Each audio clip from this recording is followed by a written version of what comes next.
చాలా సంతోషకరమైన విషయం ఏంటంటే వేణుగారు, ఇప్పుడు ఇక్కడ తెలంగాణ రాష్ట్రం నుంచి టాలెంట్ ఎంత బ్లాసమ్ అయ్యి, ఎన్ని చక్కటి మట్టి కథలొస్తున్నాయి. అవునండి. ఎంత అంటే ఎంత మంచి టాలెంట్ ఉంది. అసలు చాలా ఏళ్ళు ఆల్మోస్ట్ బయటికి రాలేదు అనిపిస్తుంది. అవును. ఆమె రాంగ్? నేను తప్పుగా మాట్లాడానా? లేదు, అలా కరెక్ట్‌గా ఏం లేదు. చెప్పానా? అవును, కరెక్ట్ అండి.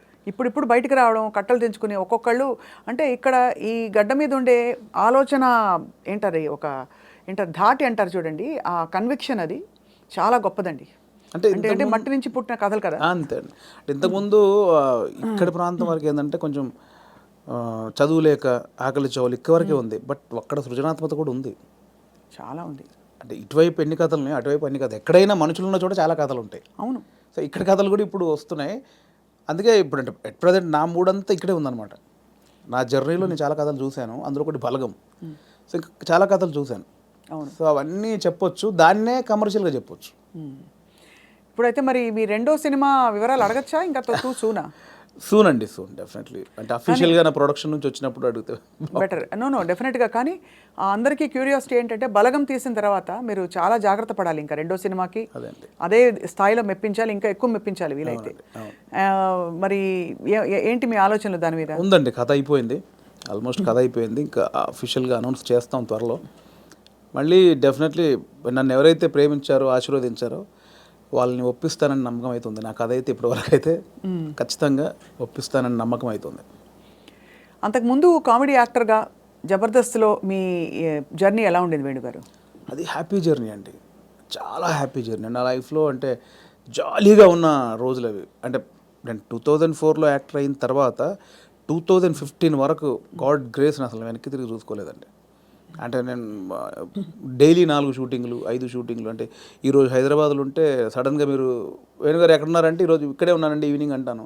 రేపు ఫోన్ చేసి దుబాయ్లో ఉన్నానండి. అదేంటి నేను ఈవినింగ్ హైదరాబాద్ అన్న, అంత బిజీగా ఉన్నాను నేను. అంత బిజీగా ఉన్నా డైలీ 3-4 షూటింగ్లు, ఈవెంట్స్ అని దుబాయ్లు, ఫారిన్ షెడ్యూల్స్, చాలా బిజీగా ఉండేవాడిని.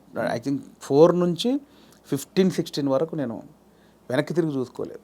అంటే మా ఇంట్లో నెలకి ఒక వారం రోజులు తింటే హ్యాపీ, అంతే. అంత బిజీగా ఉండేవాళ్ళు. పొద్దున ఎప్పుడైందో, సాయంత్రం ఎప్పుడైందో, నైట్ ఎప్పుడైందో తెలిసేది కాదు.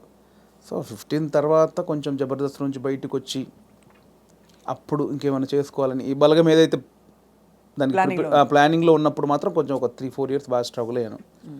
సో కానీ ఎలాగా అంటే మీరు చెప్పారు కదా, అంటే మీరు మట్టిలోంచి పుట్టిన కుటుంబం మీది. మరి మీరు పొట్టకూటి కోసం అయినా పని చేయక తప్పదు. అవును. మరి ఒకవైపు ప్లానింగ్, ఇంకోవైపు యాక్టింగ్ ఆపర్చునిటీస్ వదులుకోవాలి. అప్పుడు మీకు సంఘర్షణ వచ్చిందా? అయ్యో చాలా అండి. అదే అంటే యాక్చువల్లీ నేను 2013లో జబర్దస్త్ స్టార్ట్ అయింది. అప్పుడు పీక్స్ నేను యాక్టింగ్లో, స్టేజ్ షోలని, యాక్టింగ్ అని చాలా పీక్స్. ఆ జబర్దస్త్కి వెళ్ళిన తర్వాత మేము ఎక్స్పెక్ట్ చేయలే. మాది స్టార్టింగ్ స్టేజ్, మాది స్టార్టింగ్ టీం, మాది ఎక్స్పెక్ట్ చేయలేదు. యాక్చువల్గా జస్ట్ ఒక 13 days, ఒక 4 రోజులు ఇవ్వండి చాలు అని తిరిగేవాళ్ళు. మా వెనకాల తిరిగేవాళ్ళు. సో ధనరాజు, మా చంద్ర అప్పుడు కొత్తవాడు, ఇంక వాడు రాలా అసలు. ధనరాజు నన్ను పక్కాగా పట్టుకున్నారన్నమాట వాళ్ళు. అంటే మేము ఇద్దరు అంతకుముందు స్కిట్లు చేసాం, స్మోక్ టీవీ అని అవన్నీ చేసాం. సో వీళ్ళని పట్టుకోవాలని చాలా పట్టుకున్నారు. నేను కన్విన్స్ అవ్వాలా, ఎందుకంటే సినిమా నేను అప్పట్లో కొంచెం టీవీకి వెళ్తే సినిమాకి రాలేరేమో అనేది ఉంది. ఇప్పుడు లేదు. ఇప్పుడు స్క్రీన్ అనేది ఉన్నది తప్ప big screen, small screen, phone screen లేదు. ఇప్పుడు స్క్రీన్ అంతే. అప్పుడు ఆ వేరియేషన్స్ ఉన్నాయి. సో అప్పుడు 13 రోజులు మంచి అమౌంట్ ఎక్స్పెక్ట్ చేయని అమౌంట్ ఒకటి 4 days కదా అని లైట్గా కమిట్ అయ్యాం. ఆ 4 daysలో 13 episodes మీకు తెలుసు. అది జబర్దస్త్ స్టార్టింగ్ 18 రేటింగ్. అంటే గురువారం వస్తే వెయిట్ చేసేవాళ్ళు, గురువారం కోసం ఒక టీవీ షో కోసం వెయిట్ చేసేవాళ్ళు. సో 13 days తర్వాత మళ్ళీ బతిలాడి ఇప్పుడు అనుకున్న అమౌంట్ కంటే డబ్బులు పెంచారు. సరే అని మళ్ళీ 13 చేసాం, 27 episodes చేసాం.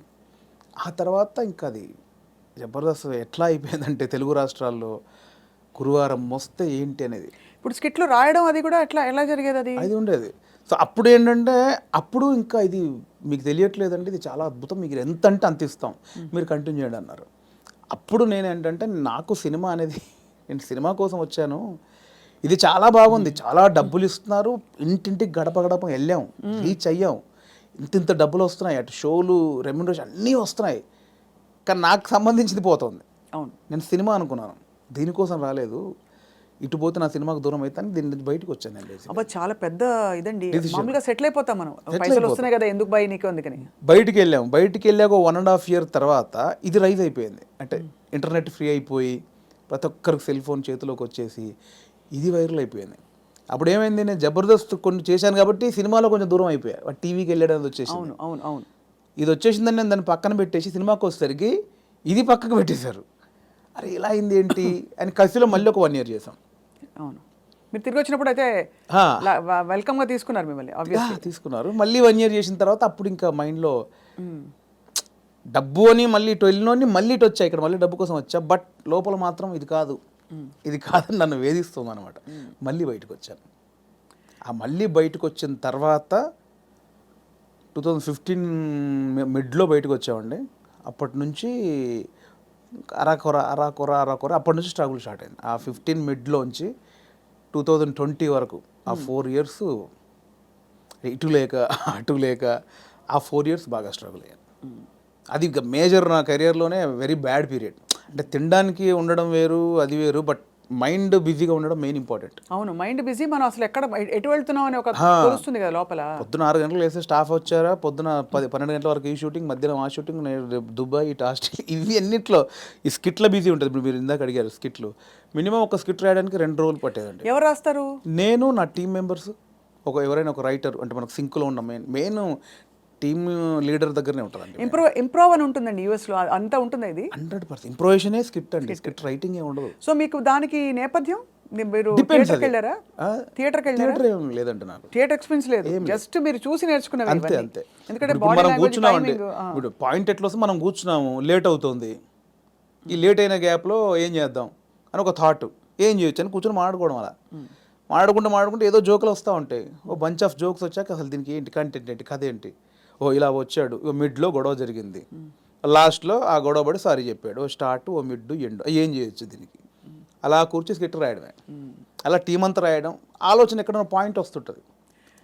అది టైమింగ్ ఎడిటింగ్లో అసలు, అంటే మా టైంలో అయితే ఎడిటింగ్ సెన్స్ లేకుండానే దింపేసేవాళ్ళం అండి. దింపేసేవాళ్ళు. ఇప్పుడు ఎలా ఉందో నాకు తెలియదు.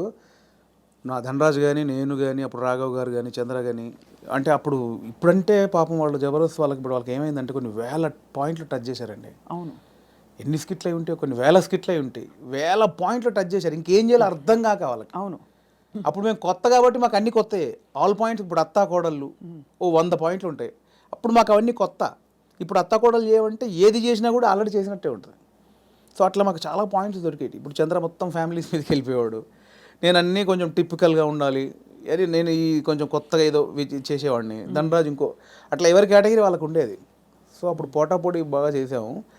సో ఆ 15 నుంచి బయటకు వచ్చాక అంత మంచి రెమ్యునరేషన్స్ కానీ, ఈవెంట్స్ కానీ, మీకు తెలుసు ఈవెంట్స్ ద్వారా మంచి ఆర్టిస్టులకు మంచి ఆదాయం ఉంటుంది, చాలా బాగుంటుంది. అదే కదా. సో అటు ఇటు మిస్ అయ్యి ఈ 15 నుంచి 20 వరకు నేను దాదాపు మీరు ఎక్స్పెక్ట్ చేయలేని అమౌంట్ మిస్ అయిపోయాను.